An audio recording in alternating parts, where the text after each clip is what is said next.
What's good? What's good? Welcome to the Epic Entertainment Critics. I'm Antoine.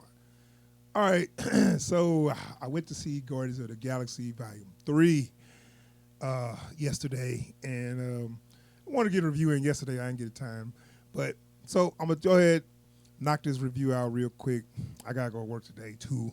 But I'm going to go ahead and get this review in, give my thoughts on how I feel about this movie. Guardians of the Galaxy 3.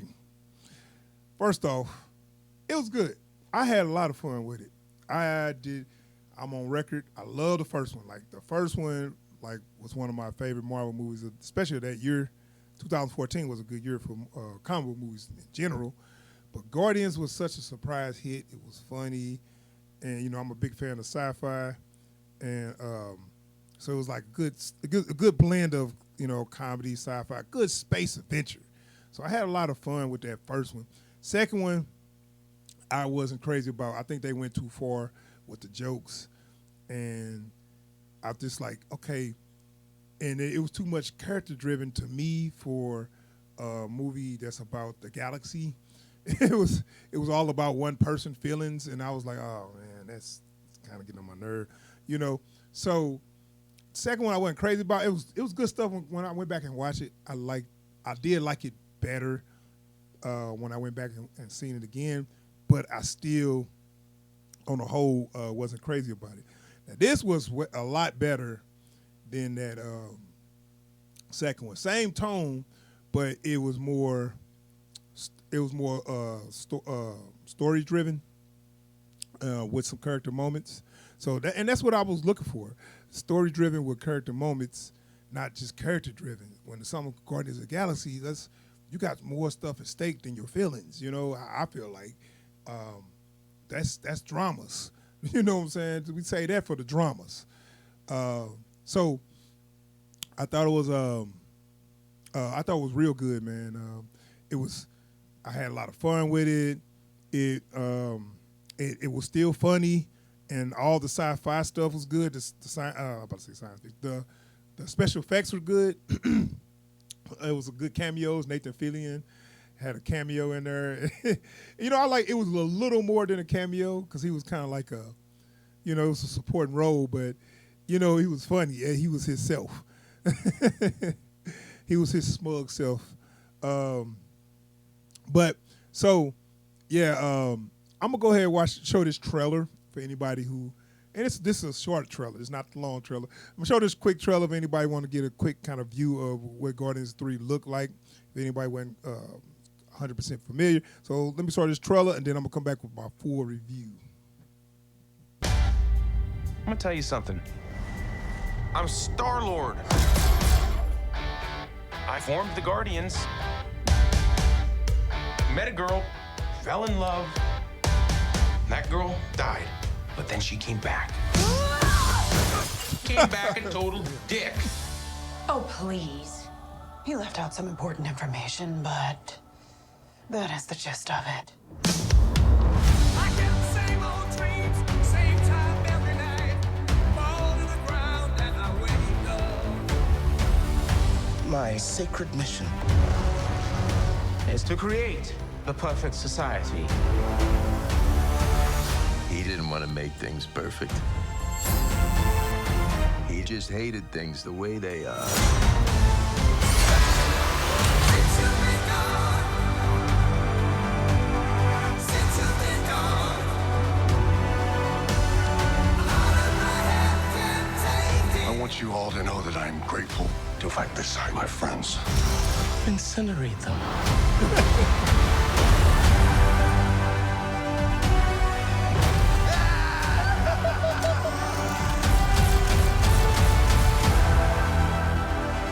We were always searching for a family until we found each other.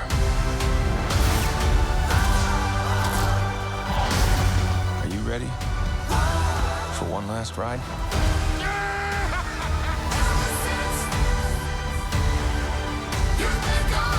I don't remember that. We'll all fly away together.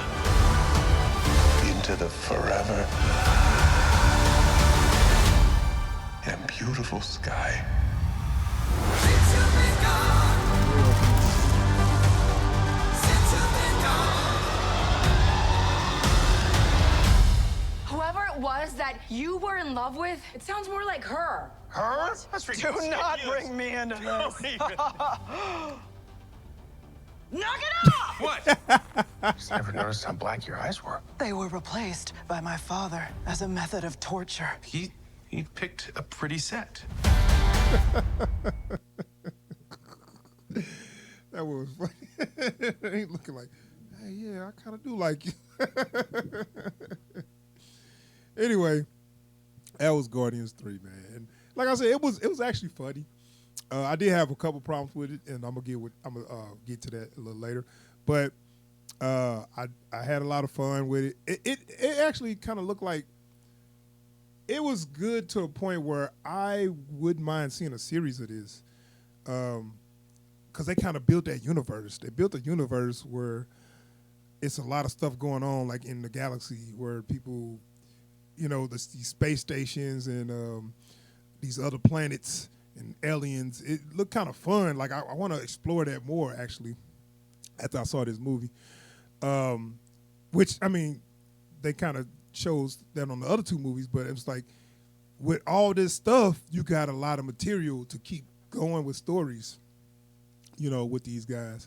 So they are a a ragtag group where it'd be kind of a fun little series, I believe. So the story is more centered on one of the characters, which is Rocky Raccoon. And everybody liked Rocky from the first one. Bradley Cooper does the voice, and he's kind of got this New York accent. It's kind of like, why are you talking with a New York accent? Where of course the raccoon is, from space, not from Earth. Well, actually, he is from Earth, technically. They get into that. They get into his origin. They go into Rocky Raccoon's origin, and it's a touching story. I didn't cry, because I don't cry. You know what I'm saying? I'm a man. But I did get welled up a little bit when they started showing Rocky Raccoon backstory. I ain't gonna lie, and it's sad, man, and it's touching. It's touching and it's sad, and I like the character already. So it's like, damn, they really tugging at your heartstrings on this, and it wasn't too simple. Like sometimes they try too hard, and then you kind of roll your eyes when they trying to get this touching moment, and you kind of like, oh my God, just move on. I didn't feel like that. I feel like, damn, when the other shoe dropped, this is gonna get bad.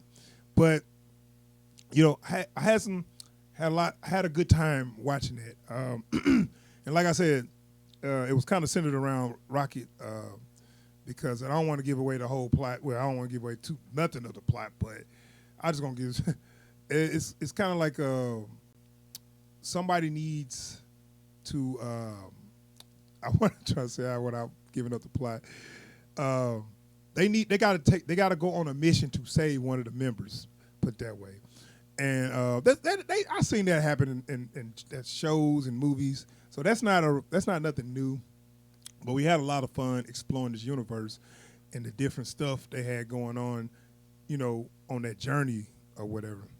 Now, a character that I liked, but really kind of got on my nerve, kind of started to get a little old, was Peter Quill. Which you would think Peter Quill is the main story, the main character, but he kind of like not the main character now. And Chris Pratt played well.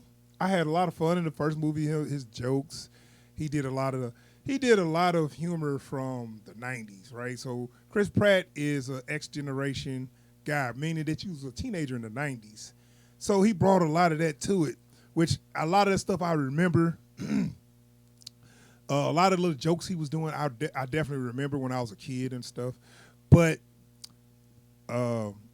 it's getting old. It's like, damn, this dude would not grow up.